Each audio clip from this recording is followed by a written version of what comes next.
एक बार नरसापुर के गांव में थे 4 बहनें। हेमा, वीणा, रोजा और पूजा। बहनें अनाथ थे तो हेमा सबसे बड़ी बहन होने के नाते बाकियों का ख्याल रखती थी। हेमा घर और काम दोनों संभालती थी ताकि बाकी के 3 बहनें पढ़ाई कर सके। पढ़ाई खत्म होने के बाद हेमा अब 3 बहनों की शादी करवाना चाहती थी तो वह और मेहनत करने लगी।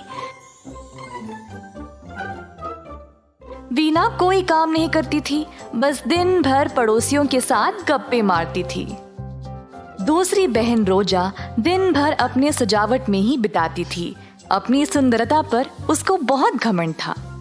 पूजा दिन भर सोती थी, केवल भोजन के लिए जाकर वापस सोने चली जाती थी।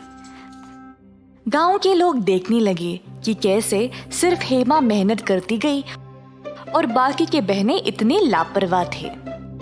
इन 4 बहनों में हेमा के अलावा और कोई ढंग का नहीं है।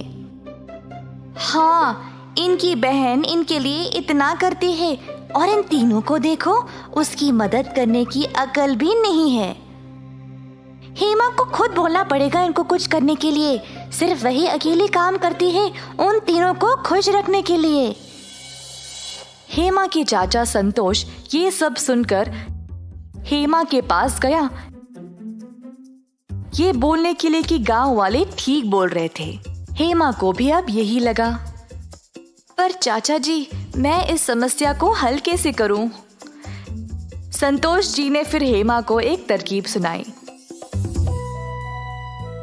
हेमा ने मान लिया। अगले दिन हेमा ने घर का कोई काम नहीं किया, ना खाना पकाया, ना सफाई की, बस अपने काम पर चली गई। जब 3 बहनें जागी तो उन्होंने देखा कि सारा घर इतना बिखरा पड़ा था और खाना भी नहीं बना। तीनों हेमा का वापस लौटने का इंतजार करने लगे। शाम को हेमा घर वापस आई।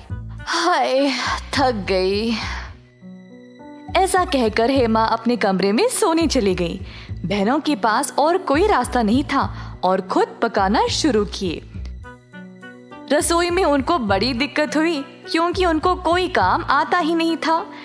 जैसे तैसे करके अंत में खाना तैयार हो ही गया। हेमा को भी फिर उन्होंने खाना परोसा। वह खुश थी कि संतोष चाचा की योजना काम कर गई, पर हेमा रुकी नहीं, रोज ऐसे ही करने लगी।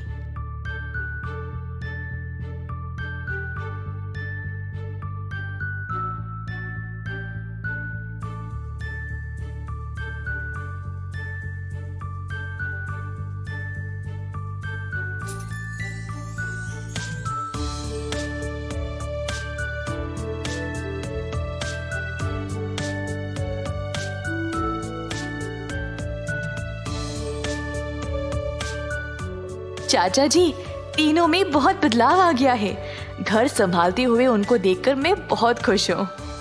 ध्यान से रहना और ऐसे ही करना। जब इनकी शादी हो जाएगी फिर इनको खुद सब करना पड़ेगा।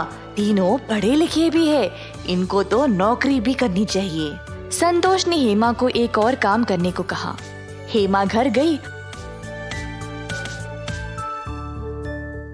और तीनों को मोहल्ले में घुमाने के लिए ले गई। क्या हुआ दीदी, आप हमें अचानक घुमाने के लिए क्यों ले जा रहे हो मोहल्ले में?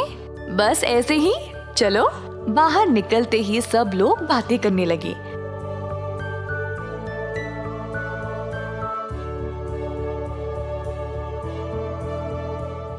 गांव वालों ने बहनों को बोला कि पढ़े लिखे होने के बाद भी वह कोई नौकरी क्यों नहीं करते। अपनी बड़ी बहन की मदद करके तीनों शादी करके ठीक से अपना अपना घर क्यों नहीं बसाते। 3 बहन शर्म से लाल हो गए कि गांव के लोग उनके बारे में ऐसे बात कर रहे थे। अब उनको अपनी गलती का एहसास हुआ और तुरंत नौकरी ढूंढकर काम करने लगे। जब तीनों अच्छी नौकरियों में लग गए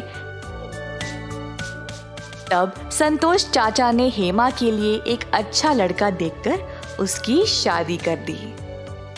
अगर आपको एक सफल जीवन चाहिए तो अच्छे से पढ़ाई करना, अपना समय व्यर्थ किए बिना अपना ज्ञान का इस्तेमाल करके समाज में कुछ काम करना चाहिए। हमारा नया वीडियो कल रिलीज हो रहा है। सबसे पहले पाने के लिए सब्सक्राइब करें। हमारा काम पसंद आता है तो शेयर जरूर करें और ये वीडियो कहाँ से देख रहे हैं वह हमें कमेंट करके बताएं। धन्यवाद।